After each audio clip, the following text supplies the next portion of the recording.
Our next speaker is a product and venture coach and has been working with startups and scale-ups focusing on product innovation and transformation initiatives. Whew, what a mouthful. Inês' experience in tech has spanned across big data, gambling, financial regulations, and IoT for both B2C and B2B customers. So please welcome to the stage and go crazy for Inês Liberato.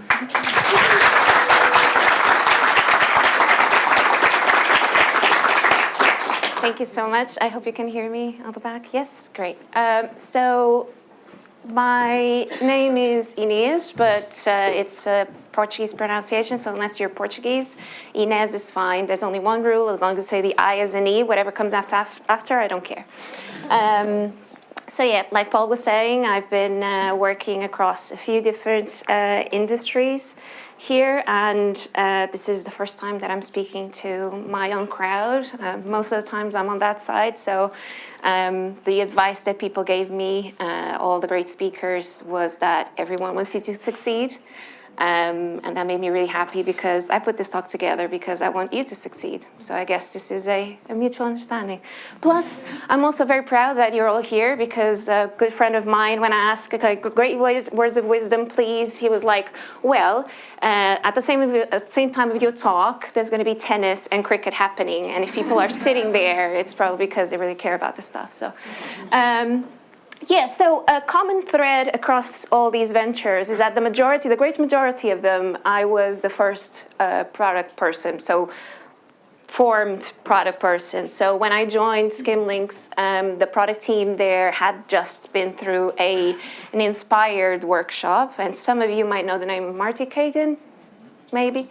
And so I was very, very lucky to have great people to guide me through my journey. And that didn't happen after. So every single time I had to come in, feel very silly about talking about outcomes over outputs and all that, sounding crazy. And so on the back of that, I kind of decided that I need to find my own way of doing product in a way that makes sense. So the talk today is mostly around the fact that it's okay to have your own style. It's okay to understand what it's like for you to be a product person in an organization, and make it a game, really, because at the end of the day, it's the ways of working, the ways of approaching it is pretty much the same. And since you're going to be insane anyway, might as well have fun while you do it, I guess. There is, if this is a game, what winning looks like. So ideally, you want to have working products in customers' hands. That's a good thing. But then again, that's an output. It doesn't necessarily solve a problem. Ideally, you want to delight them. You know, yesterday, Jeff was very much talking about that. It's not just about getting something in someone's hands. It's also making sure that it actually solves a problem, kind of useful. But what is the game, really? So ideally, you want to get your organization to do this, get working product in customers' hands. But, you know, let's make sure that high quality, cheap, and very, very fast. Easy, right? Now, words of advice. If you run out of time and money, so I work with a lot of startups, ventures, like really from idea to first product. Running out of money and time, it's a thing. I don't know where, you know, think about your own organizations, where they are. You know, it's been tough in the venture market, so, you know, this might happen. Game over. You lose brand image. I mean, nowadays everything's on social media and etc. You screw up your announcement. You're not aware enough of you're a bit mute in your development of understanding how society works today. Game over. Your staff quits. Also bad. Let's not do that. Or you kill the planet in process. Game over for your company and everyone else. So, you know, let's not do that, really. So you might ask, you know, if thinking about Marty Kagan and SVPG Group, they're really against processes, as some of you might know, so it might be a little bit confusing and you might leave you without a floor. But also on the other side, you have safe. And so, there must be something in between there. And so that's a little bit of what I wanted to bring to you of how this thing works, because it depends, right? Each to their own, and let's have fun in it. How do you start? Let's do the setup of our game design. I like distributing when I join a new business. I look at 3-4 pillars. I look at the business side, the cycles, the people, and the systems. All these combined are giving me the clues that I need to understand how to design my game. So on the business side, I like starting outwards in. So outwards information is stuff that you have available online. So about the industry. So you can do, I don't know how familiar you are with some of these names. So PESTEL stands for political, economical, social, technological, legal, and environmental analysis. And VUCA is a far more interesting one and more adapted to time. So it's mostly around understanding the volatility and uncertainty of businesses. Definitely check it out if you're a product person and you want to do some business analysis. Who are the actors? So what is the demand stress? What is the supply stress? Are you working in an environment where the supply is key? So for example, if you're designing batteries for a Tesla, supply will have a major impact on your business. While, if you're working with the TikToks of the world, your demand will be on fire right there. But also, we're not alone. A business doesn't exist in isolation. So everyone has competitors. Don't get fooled because you're a startup or something like that. There's always other ways to solve the same problem that you're solving for. That's competition. I was once in a conference, because I attend a few of these, and the guy walks on stage and goes, "Who here in the crowd works with B2B?" A few people raised their hands, and he was like, "Well done, you. Your biggest competitor is Excel." I'll sit on it for a second. The context matters massively. You don't want to be introducing systems and ways of working to a super large business that worked really well in a startup. In the same way that a business that is 20 years old will not need the same kind of stuff that a business that is 6 months old. So be conscious of that. This is not a picture, this is a movie. So the company has been there for a while, so understanding what is their levels of PTSD, so you don't fall into those traps is really important. And then obviously, technology, what is it that they do, which might be different to the way that they make revenue, especially if you're in a transformational context, services versus software, very different worlds. Knowing how your business makes money is really important, seriously. So this helps you define your approach, your strategy, your ways of communicating, the risk appetite for that business.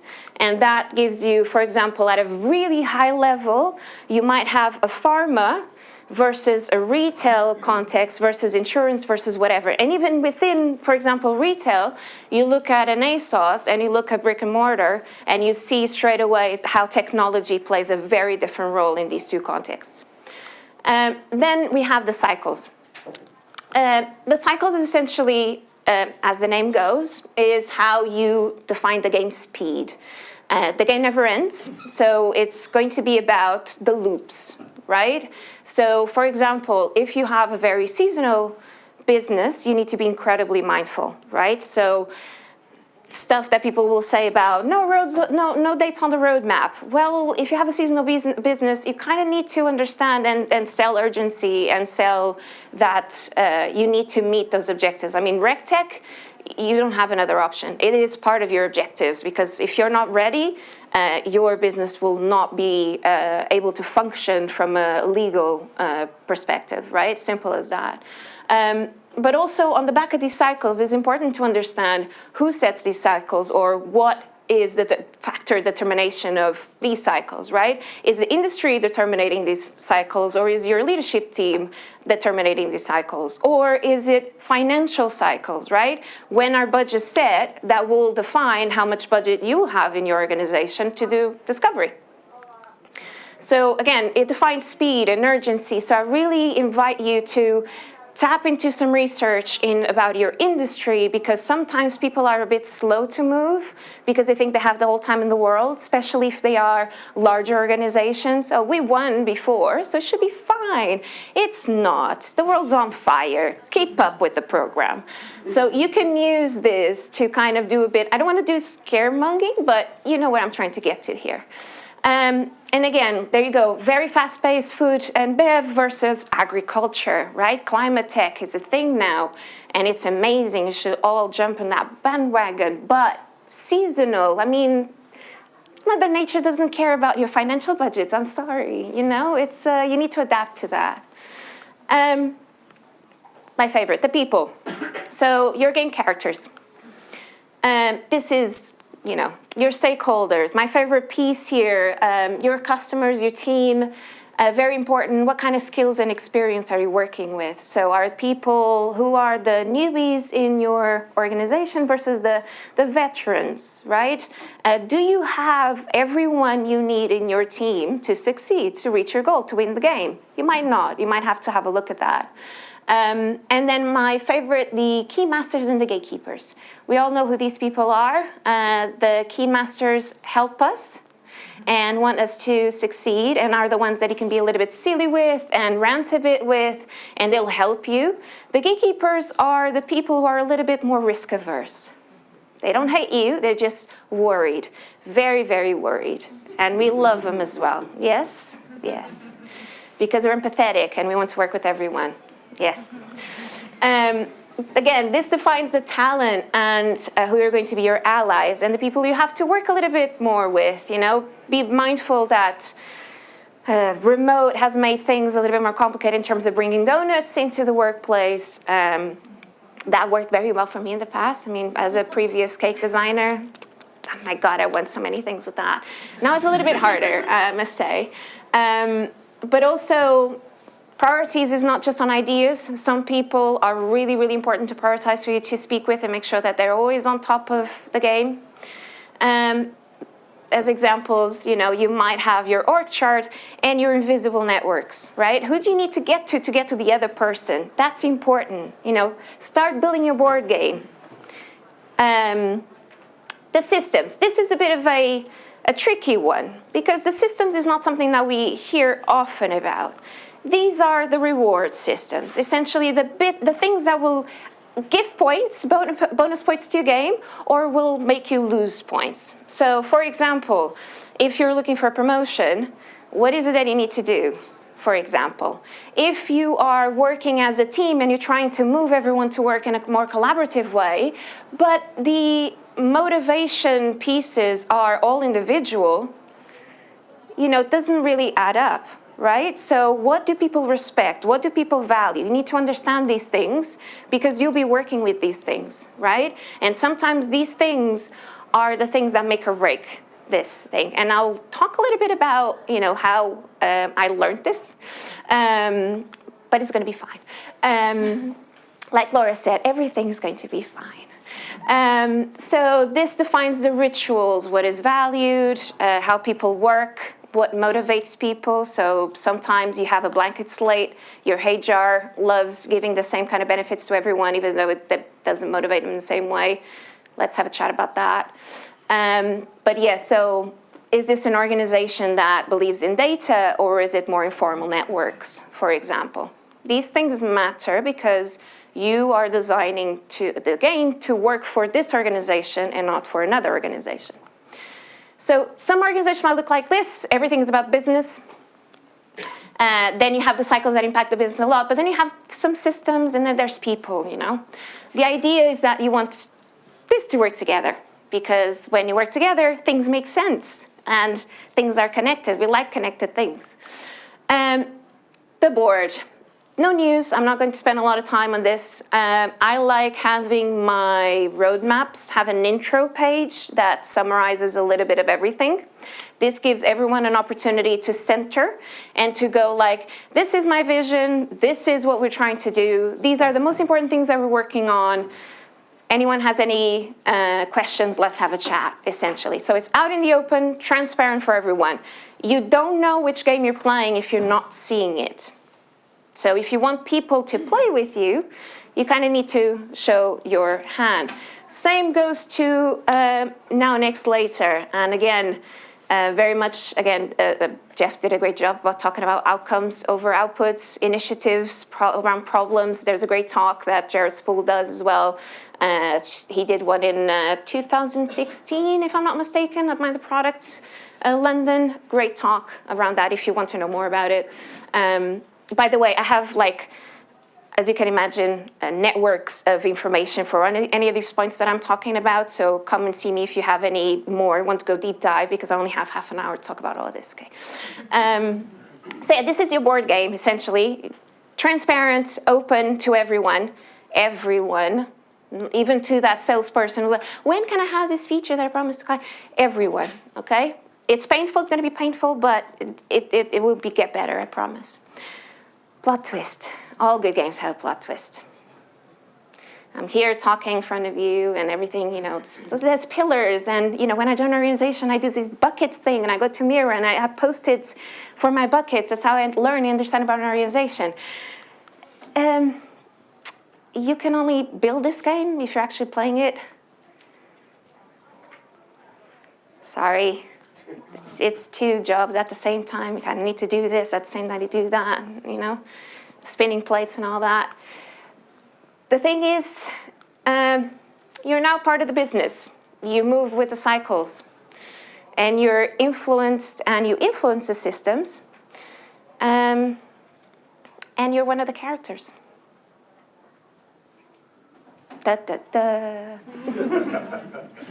So this will make you fall into traps, because you're not this kind of drone that is going over the organization and thinking, how can I best move this piece to that piece of the puzzle? No, you're down there, you're playing it, and you fall into traps naturally as you're trying to introduce this, as you're trying to do your day job at the same time.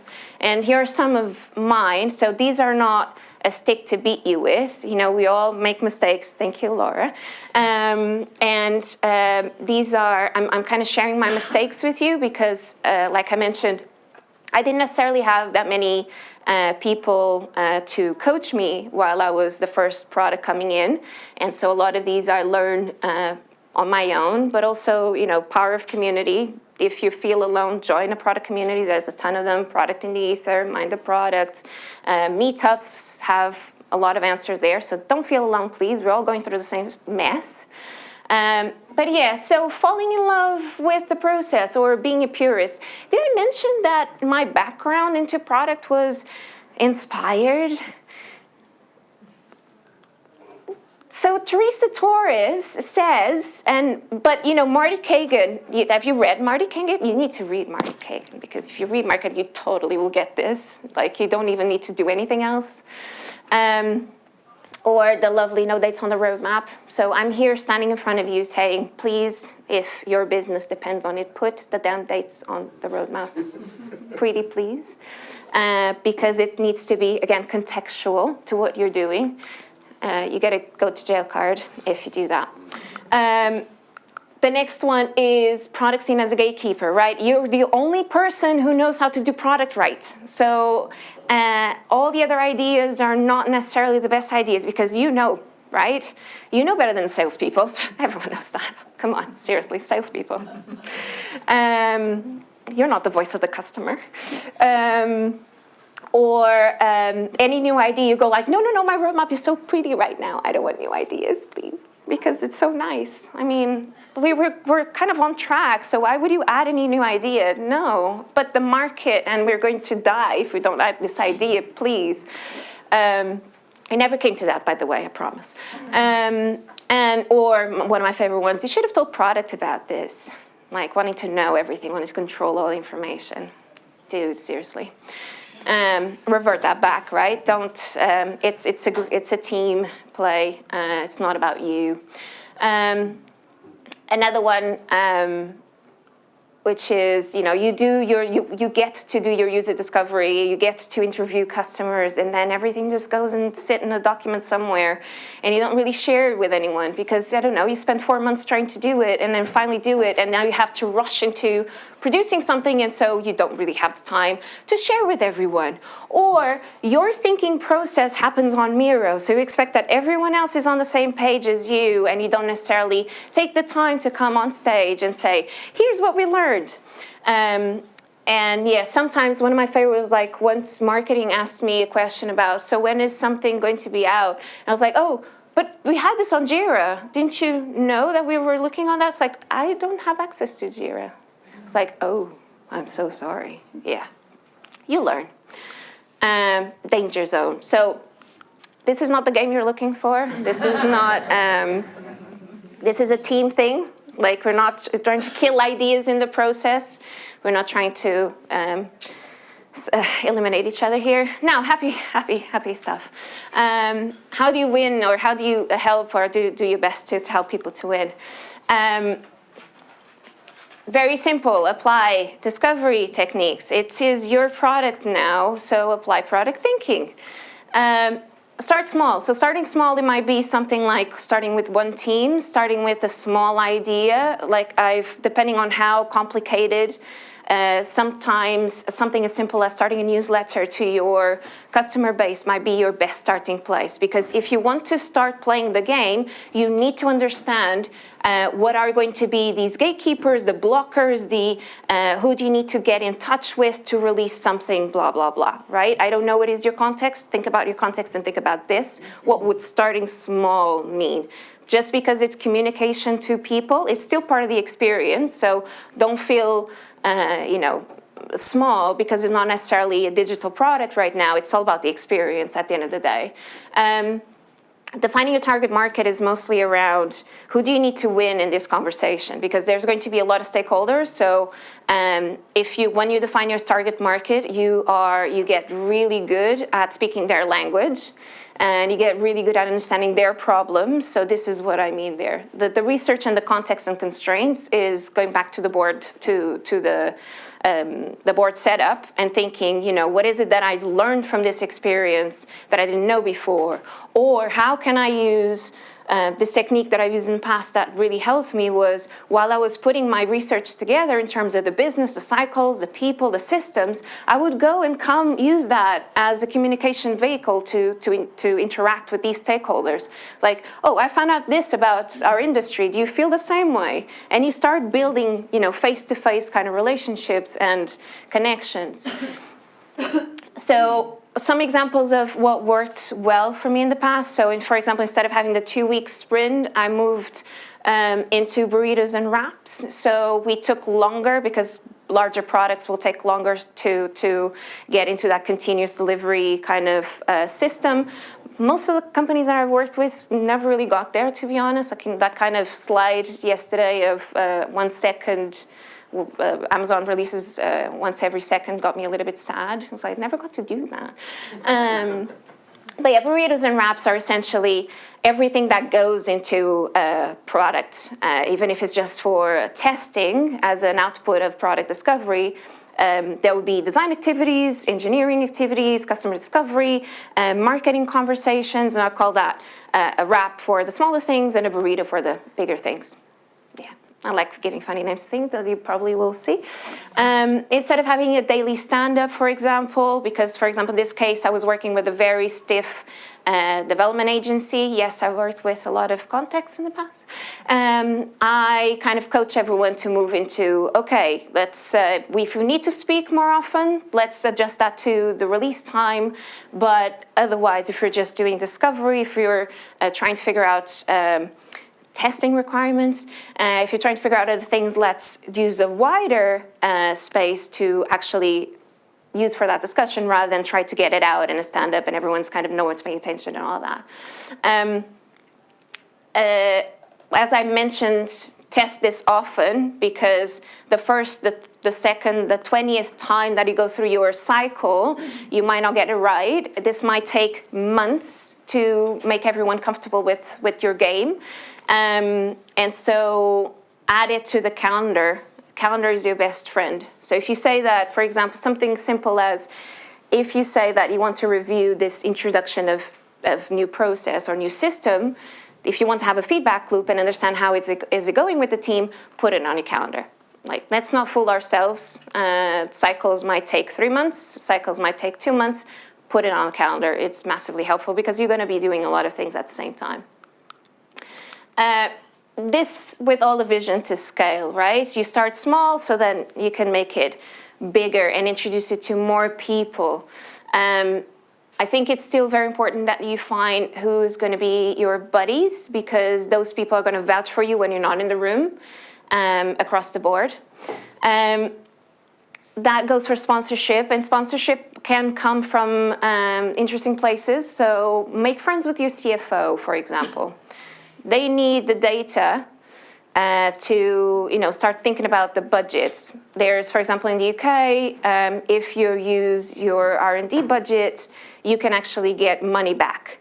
So if you're doing a new product in an organization, that counts as R&D. So, again, sponsorship, HR, if you're thinking about motivating your team, best buddies as well. So yeah, sponsorship comes from interesting places. Go out and discover outside of your engineering and design team. And translating across, like for example, words like Agile might cause PTSDs to a few people. So I don't know, go to the dictionary or synonyms, thesaurus, something like that, and think nimble, flexible, other things that are not agile, or outcomes over, delight customers is better than outcomes, for example. Some examples here. One of my favorite meetings that I've stated in one of the organizations was Meet the Bugs. We were building product from scratch. We were going through a transformation from services to software.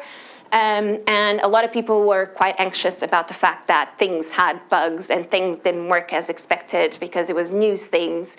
I had to kind of bring everyone together and calm everyone down and say, things are not going to be amazing in the first few months of release product. I don't know how many of you have been in that context, but it can be a bit stressful, especially if you've been a services company before and you're a boutique approach, whatever. And so what I did was to grab different people from different teams. So for example, I would have a product stakeholder, a testing QA person, an engineering, design, and customer success person, because everyone should be aware that something is not going to be working as expected, and we should have a plan A, B, and C to support our customers when things don't work as expected, for example. Demo didn't happen. I think this is a very basic one. Sharing is caring. So the thing of, it's working on my machine, no. And product talks. So product talks really loved that. Again, that same organization, they weren't familiar with technology at all. And they had to be prepared to sell it and to talk about it. And so every two weeks at lunchtime, I would host product talks. And so the first half would be a different topic: UX, AI, product vision, insert anything about these things that we talk about. And then the second half would have the team to show the roadmap and say, this is what we're working on, this is what we're investigating on the next. We're having conversations with customer support and our customers about these other things that we're testing. Does anyone have questions? And we create a space for everyone to talk about, I'm worried about this. Of course, the first ones are going to be a little bit, no one is going to say anything, and then you get like 15 messages on Slack or email. It's fine, it's adaption, right? I also made sure that I sent a Google form at the end asking people for thumbs up, thumbs down, what do you want to talk about in the next session? So that really made people come together around this. Finally, very important, these two games here, I don't know any family or any group of friends that plays in the same way. Everyone has their own set of rules. And you realize that when you go and speak, you play Uno. Yeah, I play Uno. And then you go and say, no, you cannot put that card on top of that card. No, you cannot put a +4 plus +4 together. Everyone knows that. It's +4.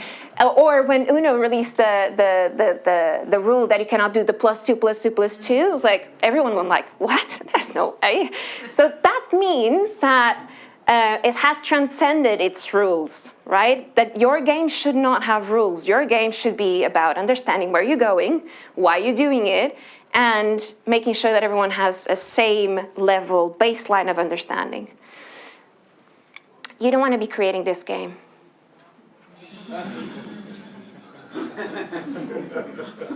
Sorry if people are introducing this game to organizations. I feel for you, but I have issues. Bonus track. Let me show you. So again, different organizations will have different ways of approaching. While I talk about games and stuff, obviously this is our conversation, not the people and the stakeholders and the CEO who has no time for meetings needs to know that you're building a game. This can be our secret. But some organizations are a little bit more flexible. And so, for example, on this one, my board game, I had a cake design business at some point in my life, and so cake analogies will happen. This essentially was, the logic is, so I hate the cupcake is an MVP analogy, because for a wedding cake, I mean, has any of you tried to make a wedding cake? I don't test anything by making a cupcake, I promise you. There's a lot of structural maths that need to go in that. Cupcake will not solve any of your problems. You need a good foundation, for example. You need to build it on top of a platter, which is, Protpad is a roadmap tool that I'm quite fond of, because it really helps this kind of line of thought. And that was the roadmap, served, the cake served. Yes, yeah, thank you. And then everything wrapped around, again, the business objectives, like the setup, the game setup, everything, the prioritization, what you decide to do, and the innovation mindset is the principles piece, for example. So each layer of the cake had a recipe card of what you need to do, who does it need to be involved at each stage, what is the objective, why do we do this? And very important, in another language, this is essentially what we're trying to do, right? If we don't pass foundation, we don't move forward. We don't continue testing and building on top of it, because it will fall, our cake, right? Yes? I didn't even think about that. I was doing double analogy, cakes and games. I like this. For more serious organizations, though, that are a little bit more risk averse, let's not show them cakes, okay? You'll lose all of your credibility if you come to them cakes. I know this because I tried. Very important key things to notice here. So last week I was at Product at Heart, where Teresa Torres, essentially her mantra of her talk was, meet them where they are. And so sometimes meeting them where they are means you have to do stuff that you're not really fond of. And that's okay, because you can still slide in your angle of things. So instead of having, let's build everything because we can and because, problems, there is an opportunity to introduce, for example, really fond of this hypothesis hub as a sorting mechanism. So still welcome everyone's ideas, still welcome all the conversations, but then it acts as a bit as a sieve. So you get to go and speak with people who are actually interested in contributing to product development, into building your product, right? Or little pieces like pause. Okay, we're not killing ideas. No, we don't do this here, this business. We pause them. Yes, language, so important. We all know what we get here. This one, again, because it was a little bit more formal, probably my recipe card got a little bit more formal. However, saying this, if you're working with people who are, even in your team, who are not used to this kind of product discovery, la-di-da, you might need to set the standards and need to coach them along the way. And for them, let's not run on assumptions that you know what the 4 risks are and all that. You write those down. And then they will build their own game, and that's fine. But first, you need to make sure that you create an accessible learning platform for everyone who's working with you. And that might mean that you need to spell it out and coach them along the way while still empowering them. Sometimes that's what empowerment means. Okay? So going back to this, closing the loop here, cycles, yes. So these pieces help you with the 2 of the 4 risks, right? If you get this aligned and get this all together, you get to test for viability and feasibility. Can we do this? Do we have the people in the organization to move from desktop to cloud? Maybe not.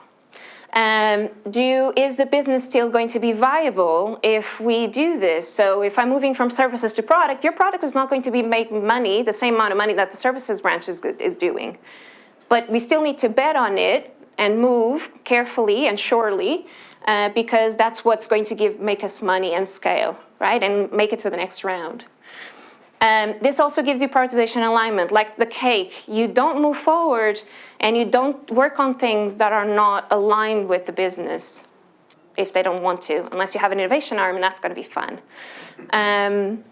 Alignment as well, right? Every board is out there for everyone to read. People who don't get it, go and chat with them. It's great. You get to learn loads. I love this contextual filtering, because it's how you do prioritization. So sometimes the best way to prioritize is to use their language against them. It's like, oh, we are a vision, blah, blah. Even if you just see on the website, it's like, well, but you say that you have this sustainability goal here, and this is not sustainable. It's how much you're going to be affecting the planet by keeping all this data backed up, and there's no legal requirements here either, so can we kill this? Thank you. Your roadmap will allow you to get everyone to track and understand progress, but also teamwork and collaboration, because you're going to need everyone. You're not playing alone is not fun, I promise you. And you don't know everything. I don't know everything. Wrap it up, and I hope I'm on time. It will always be work in progress. Strong ideas held loosely, just like your product. It's going to be fine. Pick your battles, really important. You're not going to be able to save everyone and everything at the same time. For example, for a lot of organizations, my biggest battle was data and democratization of that data. So marketing needs to know how people are using your product. Data should not just be in data science team. This shouldn't be a problem nowadays, but it still is. So this was always the hill I always died on. Build the game as being part of it, and do your research and test it. Communicate often, and different people will have different languages, don't forget that. So you might have to speak in Excel in the same way as Miro, Jira, whatever language people have. You're super smart, that's why you're doing this job, and you love it. Yes. And my favorite one, F it, ship it. Just don't forget to play. Thank you.